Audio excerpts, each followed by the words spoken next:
Ir dabar, žinokit, aš jums turiu tokią paslaptėlę. Atskleisiu, o gal ir neatskleisiu, visą tai bus tik tai paslaptis. Ir apie tą paslaptį vieninteliai, ką žino, tai yra grupė Ant bangos. Ir jie atliks dainą, kurios vadinimas ir yra paslaptis. Sakau, tai čia greita, čia lėta, kokia čia ta daina, atsisuko į mane paprastu veideliu ir sako, paslaptis. Sakau, tai kaip jūs pasirodysit? Paslaptis.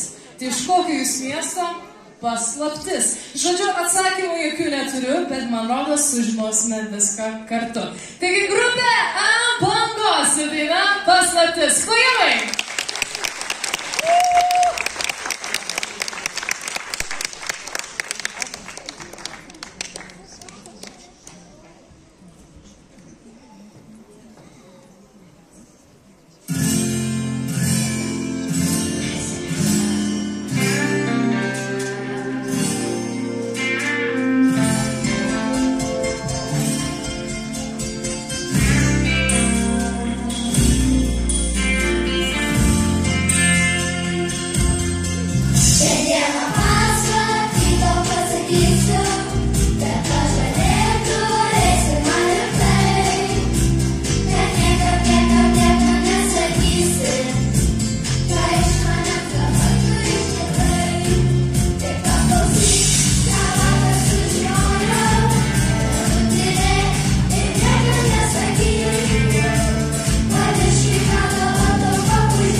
Viską, ką reikėjo. Man rodos, esminius dalykus jau supratome.